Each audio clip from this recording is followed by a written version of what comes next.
Hello and welcome to the Ireland on the Fly podcast about the people and places of fly fishing in Ireland.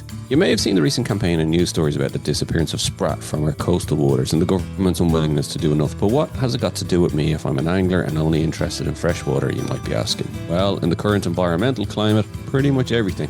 Whether it's marine or freshwater conservation, it's something that every angler needs to be informing themselves of and trying to do their bit to help with. So this week we're joined by campaigning ecologist Padraic Fogarty to tell us more about the Save Our Sprat campaign, how the government isn't doing enough, and why everything from sprats right up the marine food chain are in danger. But first, Tom, you're back from the Orkneys, I believe. Yeah. All Orkney. tanned. Sorry, Orkney. I don't care what Stan says, it's still Orkneys. No. We have been told by an Orcadian. So I have returned from the Orkney Islands. Yes. Yeah, I was there the week before last, Dara. It was great, but it's gas. It finally happened that I see people coming here, and I know you coming up here as well, because you've been here for heatwaves, and I know when people come here and they book their week, and the next thing you get costed al Carib or everything. Well, we got costed al Orkney. Or Costed al Orkneys. I felt like calling it Costed al Orkneys. So yeah, there's a heat wave when we arrived there. It was 26 degrees, which broke records Wow. when we were there. But it broke record for this year. I don't know, like the Orkney Islands do not get warm. So it just goes to show. So we were there. Those were our dates, and nothing we could do. And while fishing there is really good, the wild fish, they're subject to weather conditions like anywhere else in the world. And yeah, so we didn't catch near as many fish as we got in our previous 2 years. Like we've been over a couple of hundred fish each time. So we were down, I think we had about 140 fish. We had a couple of really tough days. But luckily, we still had some really good days. And we did an evening session once because it was so warm. We went out in the evening, and that was fantastic. The lake came alive at about 9 o'clock. Big sticks, and you chuck out your flies into the slick. You were still fishing wets, and you chuck out your fly. You'd see one little fin or something, and you just pull, and the next thing it would explode. You would have three fish together. There was shows of small fish, and you wouldn't land them. You might land one or two. But in amongst them, there was better fish. But it was just beautiful. And then the last day, we got really good fishing weather, and we had one of the best days we've had on Harry. I think we had a good day there. We had 46 trout that day to a pound and three quarters. Just really good stuff. So yeah, so we got a taste of it again. While the whole week wasn't as good as the last time, we still got good fishing. And was it kind of similar in the sense of, I remember talking to you, like when you were out in Carb and during the heat wave, was that it's tough? Was it that kind of feeling? It's just Yeah, you're under the unrelenting sunlight. yeah, we had a day on Swanee, and it was just draining. Swanee's one of the small lakes. Stan talked about it, but the lake that he had the good fish with his father years Yeah. back, a couple of good fish, and it was tough. And it was a north wind, and you were just looking into the sun, and it drains you. Yeah. And yet, Yeah. Mike Yeah. Shanks had a good day that day. But we were Okay. just, yeah, it just goes to show. And we didn't reach, couple of only one fish that day, which was, really tough. And did you have guides every day or how did you do it? Yeah, we had the same guys. We had Ken Kennedy, Norman Irvine, and Stewie Leslie. Same three guys you have. A great, really good. Yeah, look, I mean, there's a pros and cons about going there for guides, but like, as a guide myself, I say to people, all we did was we showed up in the morning, we stepped into the boat, we didn't have to worry about anything. You're brought everywhere. And in the evening time, you get out of the boat, you don't have to worry about engines or anything. And also as well, Harry is a big lake. It's 6, 7, it's you need a fair bit of knowledge in it, Yeah. need a Yeah. fair bit Yeah. of Yeah. knowledge. And actually, one thing I love, because quite often when I'm boating, um, I'm very good at undoing tangles because I'm sitting in the middle of the boat, all right? And yeah, I As I just can pull. attest.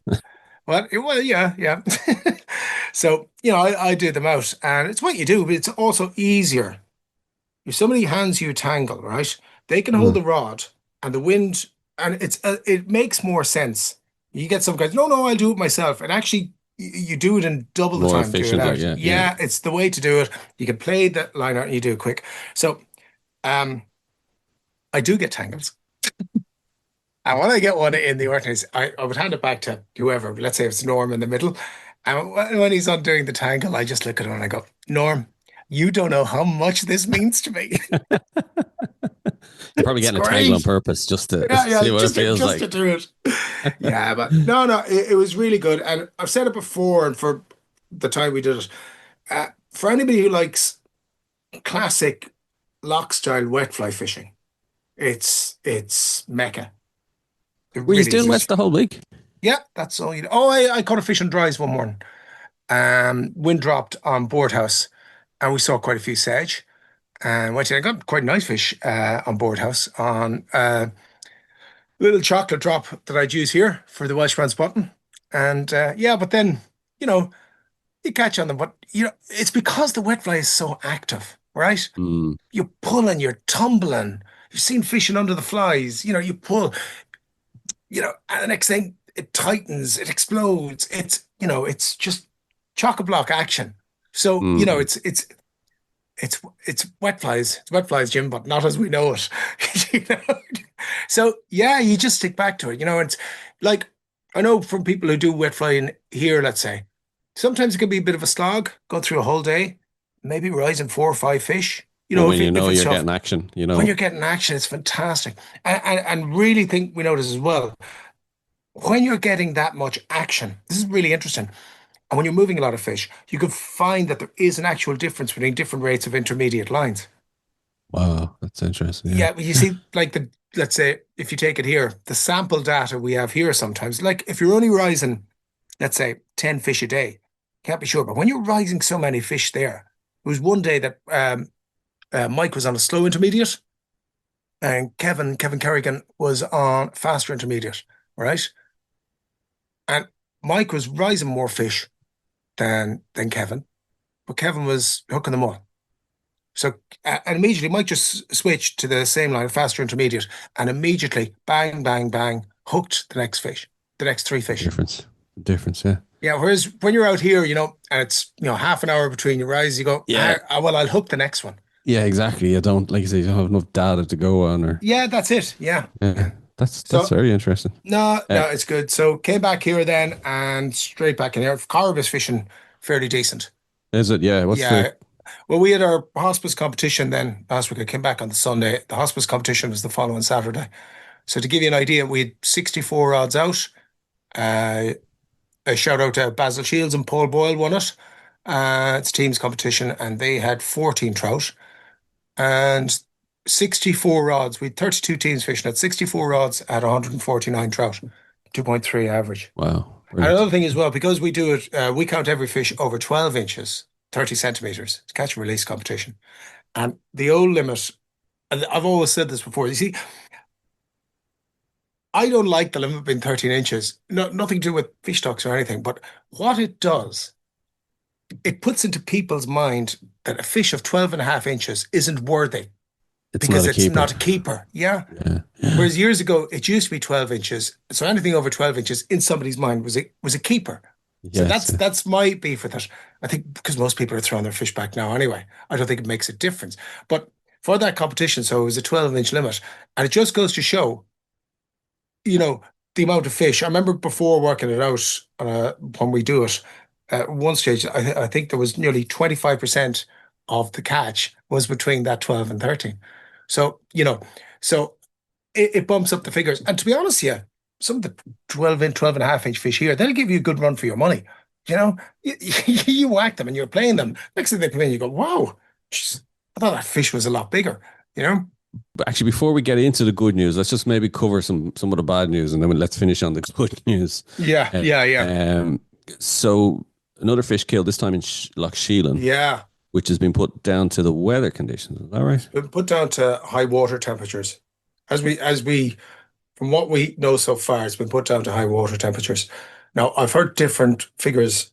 There's a lot of fish caught. I've heard, and I can't vouch for this, but seemingly they're all bigger fish, and they're all trout that were killed, and that they're all. I did hear that they were all hen fish. Now, I'm still waiting to hear that this is, and I say this is, I'm saying that as hearsay at the moment Yeah. until we find out more about that, because I'd really like to cover this more. It's an awful thing to hear. I mean, Um, you know, I mean, we hear fish kills in the river. Always hate to hear them. And this one now would, as a lake angler, this really cuts the bone with me. Really would have, really just drives it home that, God, Well, not good. especially like a jewel in the crown like Sheila, you know what I mean? That Yeah. attracts, yeah, he gets a lot Mm. of attention anyway. So when you start hearing stories like this, it kind of puts people going, oh, doesn't it? Puts a bit of a, what the Yeah. hell's going on? Like, and then also news of the salmon hatchery in Kong being closed. Yeah. And that's going out now. We're still waiting to hear an official release or a statement from the IFI, but the news on the ground is that the IFI are going to close the salmon hatchery in Kong. Um, yeah, And it's causing a lot of consternation, TDs and all local TDs. yeah, I see that. I see that one of the Mayo TDs just today. I saw that it has put up a piece on social media highlighting this, and how he has personally been seeking information from both the minister and from the IFI as to why this is going ahead. I don't know the reason myself. I'm just hearing it myself, but I just think, and we've been discussing the crisis salmon is in at the moment. That I just think it's if you have something that exists that will help salmon before we get into the arguments about hatcheries or not, okay? But let's, without that, if the salmon are disappearing, it has one thing we do know that salmon hatcheries can be used as a tool to bring salmon numbers up again, okay? Before we get into, because we all know there's a huge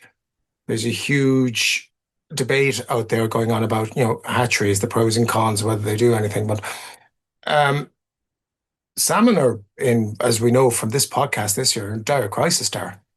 I kind of find it strange that when they're in crisis, that you close something that could be used to help them, to help them along. I don't know, but until we hear more about it, I'm just seeking.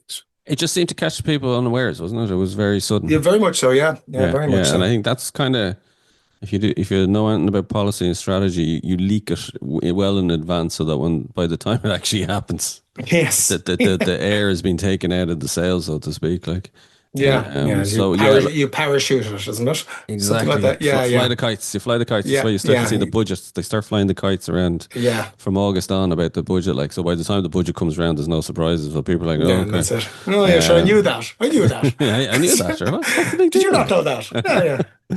So so yeah, look, we'll uh, wait and see. yeah. Until we hear a bit more, can't really say too much. I mean, yeah, just wait and see. Yeah. Right, back to the good news. Yay! The youths. Yeah, did great for the youths. So look, first off, the World Youths team a couple of weeks ago finished fourth over in America, which was a great result. And actually, they were pipped by South Africa on the final day. They were lying in third, and they were pipped by South Africa for a medal. So yeah, but like great performance from them. And I believe the fishing was good there, but tough. So that was great. But back to the lock style. Just this week, and we've done programs on this. Last year when they three in a row, and then last year was four in a row. They've done five in a row. It's Wow. fantastic, yeah. And they're on the Lake of Menteith in Scotland. And once again, you got to remember, like I think three, no four of these wins are on stocked rainbow Yeah. reservoirs. Something we don't have a lot of here. So I think Ireland, I haven't the full results, but I think Ireland had 51 trout, beating Scotland, who had 45 trout. And Wales were next with 38, and England were in the 20s.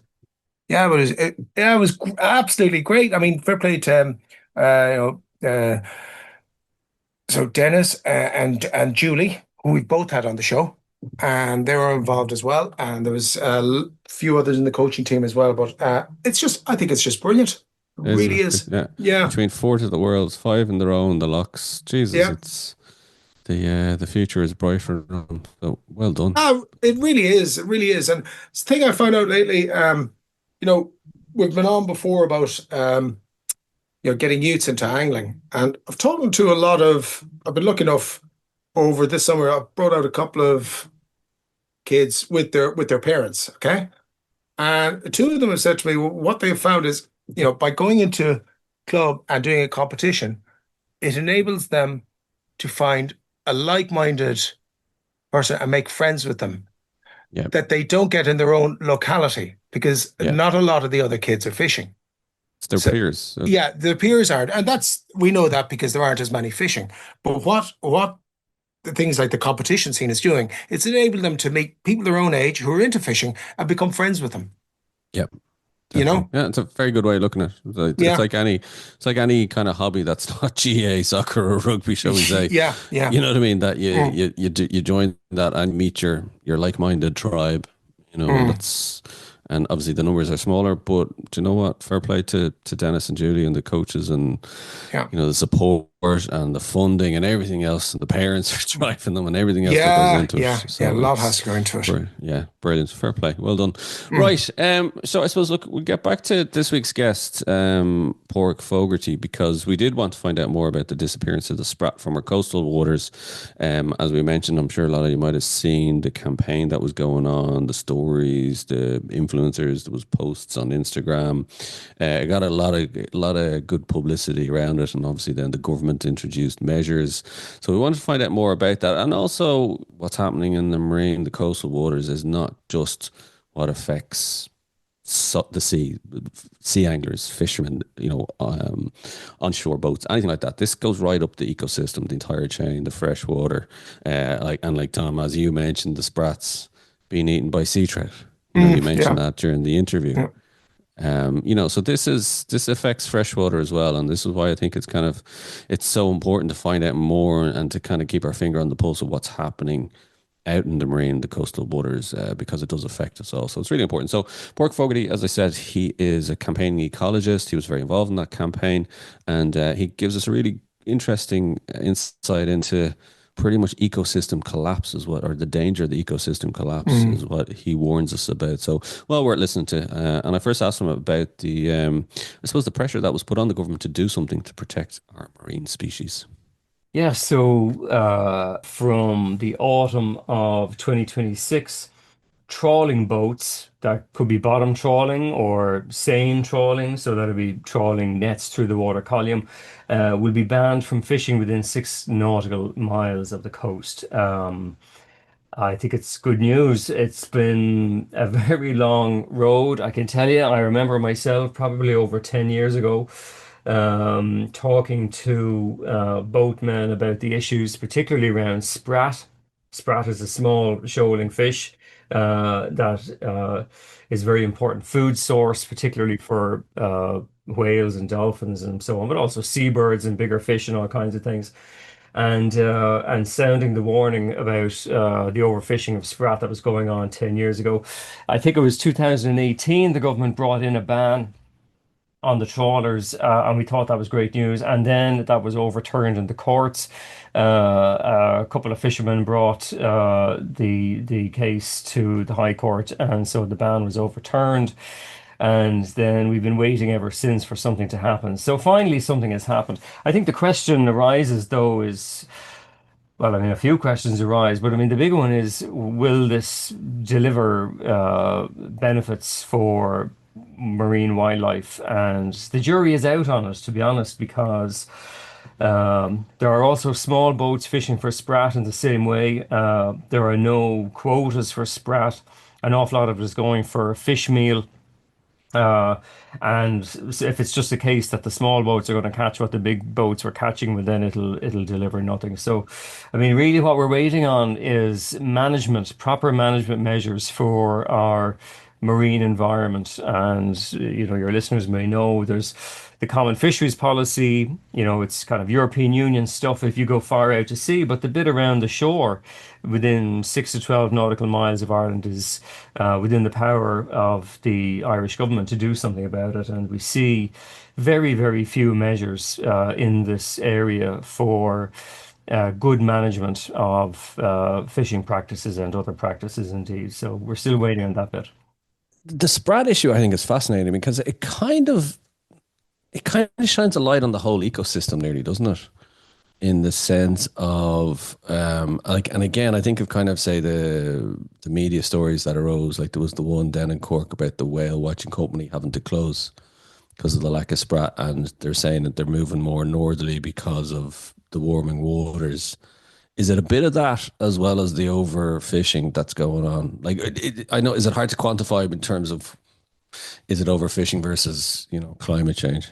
It's well, I mean, to me, the vast majority of it is overfishing, and I mean, it's been going on for a very long time. Now, you have to remember the changes have been occurring in the seas for a very long time. There was global hunting of whales, for instance, right up until the middle of the 1980s. We were beginning to see a kind of a recovery there. Uh, um, we used to have huge shoals of herring. I mean, herring are also a forage fish, and they have basically collapsed from overfishing around the coast. So, I mean, the sprat are not the only other kind of fish that are left. There's sand eels, there's anchovies and pilchards, and these other kinds of small fish. Um, but I mean, to me, but you're absolutely right. I mean, the climate is changing. The oceans are getting warmer. We've had a number of severe marine heat waves in the last couple of years. Um, and it's very difficult to tell what kind of impacts that's happening. There's very little monitoring of what's going on. But I mean, to me, I mean, it's not just Sprat. I mean, the seas around Ireland are practically empty because of overfishing, and this has been going on for centuries, and we're still doing very little about it. I mean, if we were worried about the sea and the effects on climate change, what we would do is restrict the overfishing, create marine protected areas, bring back some sort of resilience into the marine ecosystem, but we're not doing that. So the changes in the climate are just another hammer blow to the ecosystem that is driving things over the edge. Oh God. Uh, Man, pork, I just there, and you touched on it there in your when you were talking about the ban coming in. I see you wrote a piece there, and it was about that. Basically, the ban is of boats over 18 meters, but the possibility is still there for smaller boats to come in and mop up what's there. So is it just pushing a problem away, or were the bigger boats really a big problem? Were they more effective? Well, the bigger boats were a big problem, and the last time they did the consultation, I mean, it was clear that the vast majority of the sprat were being caught by the bigger boats. But in the meantime, there seems to have been a shift. Um, and the last year we have figures for, it's about 50-50 between the bigger boats and the smaller boats. Uh, but you're right. I mean, if there's still going to be no quota, and it'll be, free for the smaller boats to just pick up the slack, and it'll make no difference. I mean, the other thing that has received quite little attention is that this will also apply to bottom trawlers. And bottom trawling, of course, is really, really harmful to the sea. It's much more harmful than the pair trawling. The pair trawling, at least, it doesn't damage the ecosystem necessarily. It's only the damage is done through taking too many fish. But bottom trawling absolutely annihilates the seafloor and everything that's in its path. So we're not sure again what impact this will have. I think it'll be beneficial because a lot of bottom trawling is very fuel intensive. A lot of smaller boats might find it not worth the trouble. But we do also have small boats, sometimes very small boats, that are dredging for razor clams, dredging for surf clams, dredging for scallops, things like this. And even though they're small boats, and I mean, we want to support small boats and fishing, and you can do it sustainably in inverted commas with small boats, but that doesn't mean that small boats are all low impact. Evidently, they're not. The Sprats, who's catching them? Where are they going? And what are they for? Well, I mean, for what we know, and remember, all of it's very hard to get, really good information about what's happening in inshore areas with small boats. A lot of small boats are not required to record their catches, and they don't have vessel tracking devices and so on. But what we do know about it over the last number of years, the majority of the sprat is being caught to go for fish meal. So this means that the fish are loaded onto a truck. They're driven up. I think there's a plant up in Donegal. You're basically in some kind of a fossil fuel oven. The fish are boiled down into brown, protein-rich pellets, which are then fed to farmed salmon, pets, or livestock. I mean, it's a grotesque business model. I mean, it's been going on for a long time, and there's stories from the 70s. They used to burn this stuff in power stations to generate electricity. But I mean, what they're doing at the moment is ridiculous. And I mean, the tragedy is because a lot of the time as an environmentalist, we're pitted against, the fishermen. But really, there should be a higher value market for processing these fish for direct human consumption with quotas so that you can protect the ecosystem, we can have whales, and we can have the fishing activity as well. But I mean, we just see no appetite from the state to really get stuck in because they are the only ones. The state has like a legal duty to protect what is the commons. It's a common heritage of our ocean. They're the only ones that can step in and control what goes on within this inshore area, and they just show no signs of doing it, which to me is just tragic. We seem to have no middle ground, do we? We either go full on and decimate it, or and then it's gone, and we move on to something else. But like as you said, there's an opportunity there, as you said, for a more value added product. That has been the story of fishing basically forever. Certainly since we started getting big boats that were capable of catching large amounts of fish. And you're talking about now going back to the 16th century. This is not, obviously the boats got bigger and we got steam-powered engines and radar and all these technological advancements. But we never got a period where, one species was overfished and then there was a kind of what did we do, lads? We need to try to get those fish back. It was always going, oh well, what can you do? Let's see what's next. And so you get this kind of ratcheting downwards constantly. The situation we're in at the moment for inshore fishermen is that really all that's left is lobsters. The crabs have gone as well in the last couple of years, and lobsters are quite high value. But I mean, again, there's no controls on how many lobsters can be taken out. There's no controls on the number of pots that can be set. They do have size limitations, but I mean, if anything happens to lobsters, if there's disease, if there is overfishing, that's it. It's there really will be little else to catch, and unless I don't know what else would be left after that. Why is there such reticence from the state to get involved, really? Well, I mean, you can apply this to many of our environmental problems Yeah. because obviously we're not just dealing with issues in the sea. We are the river pollution, and really, when you look at how our land and sea has been used, particularly in the last 20 years since the economic crash, you know, public investment has only gone into things that have shown potential for growing export markets.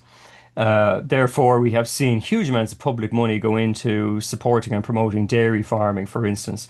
Um, I mean, the fishing industry has, in many ways, it's a shrinking industry, so it hasn't got the same attention, but it's still, we see not particularly great levels of interest or energy applied to uh, this area. And I think it's never going to generate a big export market. It's never going to, appear on our national accounting as being anything of great value. Even though it could be of great local value, it's obviously still of great cultural value, and there's other kinds of value that are in there. But basically, it's down to the money. I really think that's because it's never going to generate millions of euro. The government don't see it as a worthwhile investment. Do you find it very frustrating in terms of your own interest and background, and also the fact that we are an island nation and we've so many coastal communities, that it should be so important to us as a nation? Oh, I mean, it's all incredibly frustrating. I mean, I do get terribly frustrated, but also, I mean, change does happen.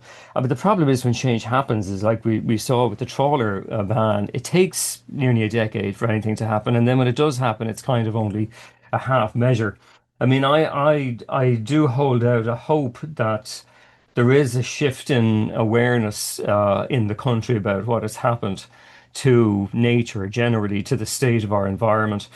There's greater political attention. Certainly a decade ago, it was zero. Now it's low, but it's still a lot better than it was. Um, I do hope that we will reach some kind of a tipping point where we start getting a better handle on this. There is signs of that happening, but it's still, it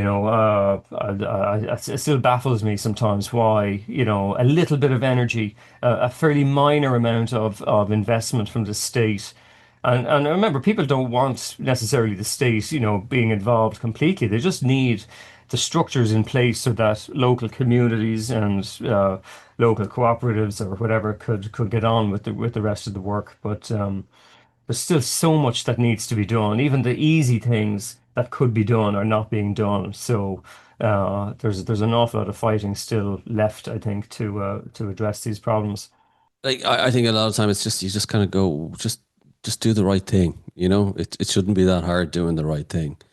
I mean, look, we've had the exact great example is the marine protected areas legislation. This was first promised in 2008. We had huge scientific reports. We've had consultative committees. We've had public consultations.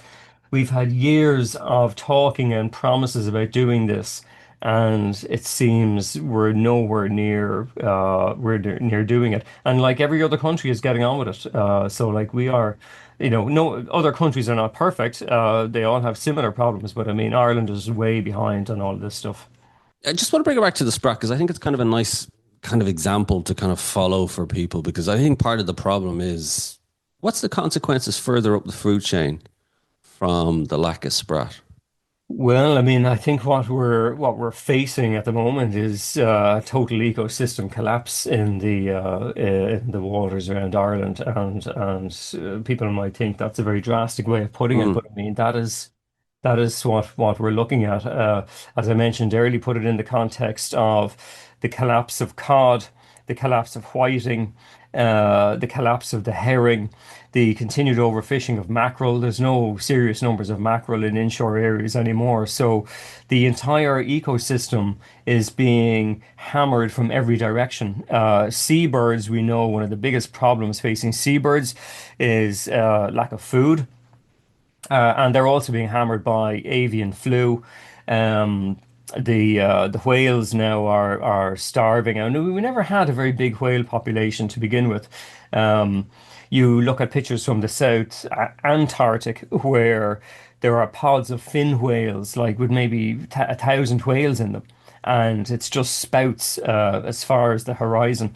And so our perception of what is healthy and is really, really determined by our own memory, which is quite short.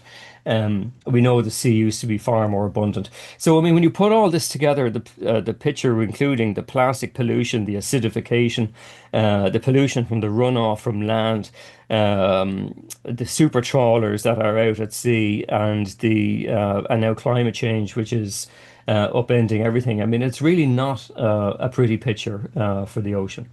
Nature is held in such a balancing act that by our disruption of it and what we're doing to it, it throws it so out of kilter. A good example is Eastern Canada. I forget the name of the river, Tom, where the striper bass were being protected. Now, first off, they're moving further north because of the warming waters, but also the striper bass were being protected. They've now exploded in such numbers that they're eating the salmon smolts in the estuary. So now the salmon has collapsed because of the striper bass is just overcome it. So it's like unintended consequences of mankind getting involved, one to the other, so that one explodes and the other gets wiped out. I think Yeah, you're going to see a lot of this probably of yeah. things being upended, shall we say? And I think that points to it points to the need really for us to be looking at the health of the ecosystem in general. And I mean, I know there are conflicts across Europe and even in Ireland between, say, cormorants and anglers and seals and fishermen out at sea. Um, But I think in a healthy ecosystem, there's balance and there's room for all of these species to coexist. Mm. But when the ecosystem is damaged so much, everything that happens puts it under even more pressure. So I mean, I think things like having conservation measures for one particular species, particularly when that species is in desperate trouble, is necessary. But I think it shouldn't distract us from the need for trying to, restore the whole ecosystem and get things back up and running that from that point of view. Yeah, I know. Back to the Sprat again, Pork. I'm kind of fascinated by the whole thing, but we have no way of telling what was there beforehand and what's there now. So I presume there's been no proper data ever done on the amount or research to give us data on what's there. So, but all we can take it is they've been fairly decimated. And once again, I think, let's say from an angler's point of view, and there is a whole chain here, but I always remember being told that that's what sea trout eat when they're out around the estuaries because a lot of the sprat is a perfect size for them. I've also been told that salmon smolts can take them as well. But I'm not 100% sure about that, but I always remember being told, oh yeah, well sea trout they don't go as far as the salmon. They're hanging around inshore waters, and the sprat is their main target. So this is if the sprat are gone, this is going to affect the sea trout, which is already under huge pressure, particularly here on the west coast of Ireland already. So. Um, would you see then, if you're looking at that with the conservation measure, if the sprat returns, could you see that as a consequence that it's going to help something? You mean well, I mean, if you're right about not having good baseline data for a start. I mean, remember that all of the information we know about fish is basically looking not necessarily at the for the purposes of the fish, it's for the purposes of the fishing industry. It's information that's gathered for exploitation, not for conservation. And that whole system has been designed around exploitation, not conservation. And one of the great errors of that system. You might have heard of a phrase called maximum sustainable yield as being a kind of a proxy for sustainable fishing. But maximum sustainable yield completely ignores the fact that fish live in an ecosystem with lots of other fish and other organisms living around it. It kind of looks at a fish as if it's swimming around in the sea all by itself and there's nothing else there. And it has been disastrous. I mean, it has just led to collapse after collapse. And I'm not assigning all the blame to the scientists, but because even when the science is good, it's frequently ignored. But I make that point because like we don't know what a healthy sea looks like. We have no picture for an untouched sea. Even this is a problem on land as well. We try to imagine what the forest would have looked like in Ireland before, humans chopped down the trees or whatever. We've no idea, even though we can see some oak trees and stuff like that. At sea, it's so much harder because, we just have to use our imagination basically as to what it might have looked like. And there is nowhere north of the Antarctic ice shelf that hasn't been affected by fishing, whether that's midwater trawling or bottom trawling or whatever. So we don't have no idea what a healthy baseline looks like. And this is very relevant today because there's campaigns to try and stop bottom trawling. And there are people who will say, well, this is mud and sand. Why are we trying to protect mud and sand? Uh, and I suppose the counter argument is, well, maybe 200 years ago this was an oyster reef. Maybe this was, something else that has just been destroyed. And so by protecting it, we'll give an opportunity for some of these longer lived organisms to come back and some structural diversity to come back. So it is about restoration. But I mean, and it's also kind of fascinating. But I mean, in terms of having a template of what it looks like, we are flying blind because we haven't got a clue. Charles Clover, love his books, Rewilding the Sea, at the end of the line, like just talk about, and you talk about what things were like, in terms of the forests that would have been there in the sea underwater, and they're gone. And obviously, what he's trying to do with the Blue Marine Foundation is absolutely incredible. And what shows can be done if you actually can set up these marine reservation area. And I'd highly recommend anybody to read Charles Clover's work to really get an insight into all of that. But also, Pork, what about like ICES, the International Council for the was it Exploration of the Seas, which advises the governments on fish stocks. So it's scientific advice that they're getting in terms of, and we know, and especially if you read Charles Clover, he's hugely critical of terms of what they recommend to governments in terms of sustainability yields, that they're completely overestimating the potential of this.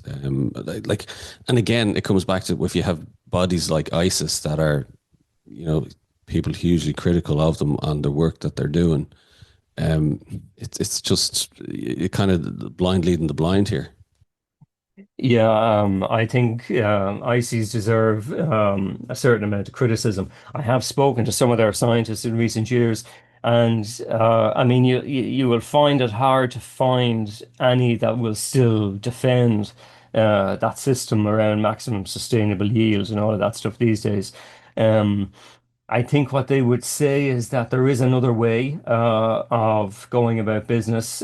They would talk about a thing called ecosystem based approaches, whereby you don't just calculate how many fish can trawlers take without completely driving the species to extinction, but how many fish can you take, while having a healthy ecosystem, because, the whales need some and the birds need some and so on. And that's actually enshrined in the Common Fisheries Policy that was reformed in 2013. The European Union was supposed to move towards this ecosystem-based approach of fisheries management, as they call it, but it simply hasn't happened.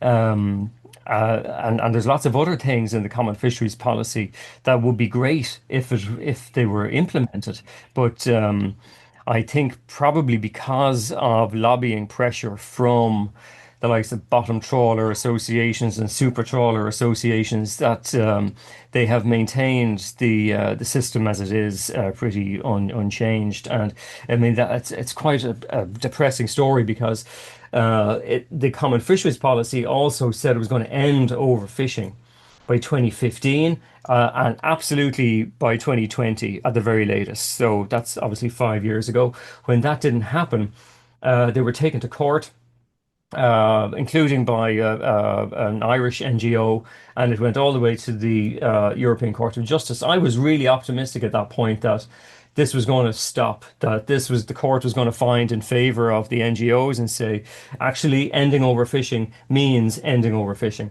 But the courts found against them, and I thought that was really disappointing. I mean, I was one of the people who campaigned in the early 2010s for the campaign around the Common Fisheries Policy, ending overfishing, ending discarding, the dumping of unwanted catches. That was supposed to have ended as well. And we thought that was a win. We were, high-fiving after that, because we thought this is great. We got a lot of what we asked for. And 15 years on, none of it has happened. It's grim.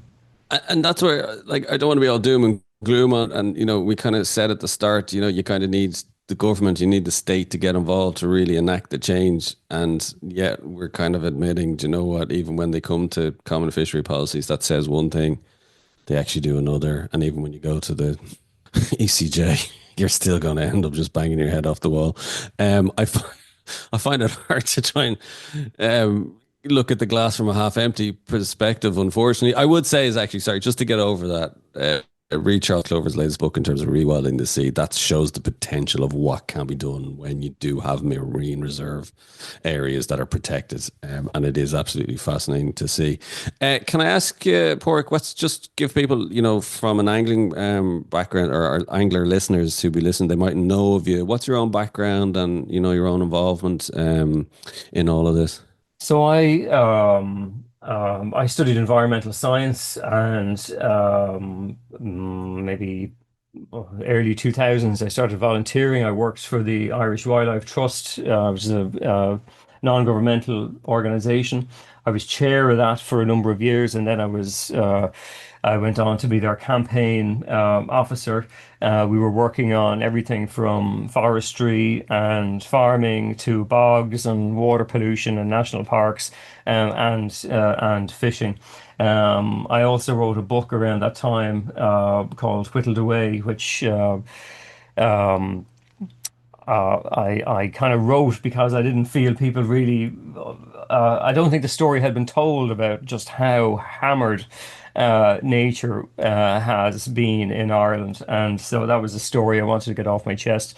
Um, and I also did a podcast series called Shaping New Mountains, and that was altogether more upbeat, I think, or at least that's what I was aiming for. I spoke to a lot of people who were doing the change. I want people to know that a lot of the kind of stuff that I'm talking about is not theoretical. It's not pie in the sky. It's being done. But it's being done in kind of corners here and there, small, initiatives and so on. And what we really need to be doing is scaling those things up very rapidly. So are you still involved in campaigning side of things? Well, only as a kind of on my own. I'm not affiliated with any group. I'm basically just campaigning through. I mean, I have some writing gigs and social media and so on. So it's a very hard thing to give up once you get into it. You get into the group. You just can't let these things go. I mean, you kind of feel that. Sometimes I feel like we're so close. I mean, we did Yeah. the Citizens Assembly on biodiversity loss a few years ago, and I thought this is amazing. Like, I mean, these are ordinary people who are coming to this from zero, and they really get it. They were given the information, they really understood it, and they came up with really great recommendations. I kind of thought, oh, this is all happening now, but it never does. You then get set back. But I mean, I think there's so much worth fighting for. Uh, and I think it was put very well to me recently that, we have won the popular battle on this. A lot of the stuff we're talking about would be very popular if we started doing it in the morning, but we haven't won the political battle. We still have a situation where the politics of it is frozen into unhealthy relationships, I would say, with farm organizations and fishing industry lobbyists and, you know, turf cutters and all this kind of stuff. And we haven't broken out of that yet. But I mean, we have to keep chipping away because I do believe we can break out of it and move on to something different. I mean, we have to, when you see the pressures that are happening in the world, you have to keep going. You mentioned there setbacks there with the citizens group and also as well with the fisheries policy. And, with all those setbacks, do you ever feel like, oh, God, is it worth it? Oh God, yeah. I mean, you'd always say, "Jeepers, I could be doing something else." I could be watching that Netflix series. But I mean, as I say, I mean, I do love it. I do love traveling around the country. I love meeting people who are at least as passionate as I am about all this stuff. And I do see the groundswell of hope and desire that we can get our act together. And I've also seen how, um, even in the last 5 or 6 years, how things have changed, how we have so many initiatives now um, that are out there restoring nature, community groups, bog restoration. We have a big program now from Inland Fisheries Ireland, planning to remove lots of obsolete barriers on rivers. This is great news for salmon and migratory fish like eels and lampreys. And so I think that groundswell of rewilding is building, and I mean that gives me enormous hope. So I do enjoy the work as well as pulling my hair out. You have the website rewildyourland.ie. Tell us a bit about that. Is that to kind of pull all that together?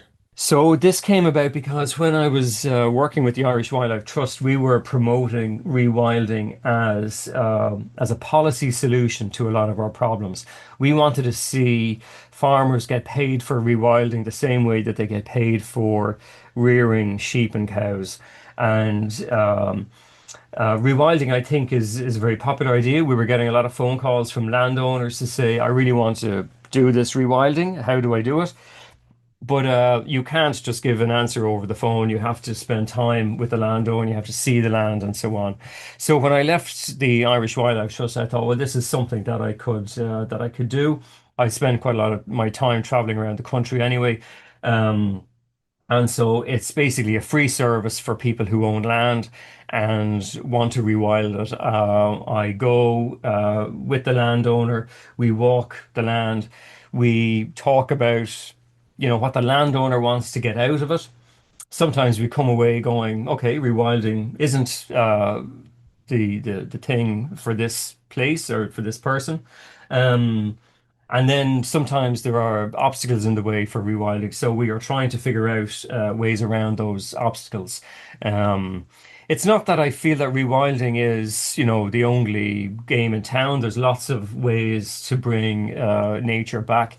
But I did want to kind of give something for people who want to rewild because there's all kinds of stuff for pollinator plants and farming for nature and lots of well-developed things that are doing great work, but there was nothing really for people who wanted to rewild. And I still believe that, to meet the challenge of our climate and our biodiversity crisis, we're going to need big solutions and radical solutions. And rewilding is big and it's radical, and it could do the job if we actually got behind it. Again, it's a fascinating area. I'd recommend rewildyourland.ie is your website, Pork, and fair play to you for that initiative. Also, I spoke to Ben Goldsmith in the UK last week. Again, if anybody's interested, Rewilding the World podcast. Ben wrote a great memoir called God is an Octopus. A fascinating story in terms of how his teenage daughter, she was 15, she died tragically in an accident on their farm. And he always loved nature. He was always part of nature, and he embraced it really. Nature consoled him in his grieving after the death of his daughter, and he started rewilding his farm, and just he's now become so involved in it in terms of kind of wider rewilding initiatives in the UK. But just the benefits of what he saw in terms of his farmland, it was just absolutely fascinating. So again, if anybody's interested in that, I'd recommend that podcast and that book. And again, check out your website as well, Pork. I think it's again another interesting initiative, another area. For what it's worth, my tuppence worth, I think is there's so much to nature and the environment, and people can get overwhelmed. But what about the polar bears? What about the bees? What about the salmon? What about the sprat? There's so many things you can just go, geez, where the hell do you start? Pick your area of interest. For me, it's salmon angling. I love salmon fishing. Quickly had to start becoming aware of the dangers of what's happening to salmon and what I could help do about it. So salmon farming is of huge interest to me, and in terms of what I can do from my end, whether it's not eating farm salmon, telling people about why they shouldn't eat farm salmon, if I can spread that message, that's my area that I want to focus in on. So I think for anybody listening to this is just find what's your area of interest, whether it's rewilding, whether it's the ocean, whether it's nature, whether it's freshwater, whether it's rivers, habitat. Just do something that you can. And I think it should start with just informing yourself, educating yourself, and then taking it from there. Because if we can each find our own area of interest, then hopefully we can develop a passion in that area.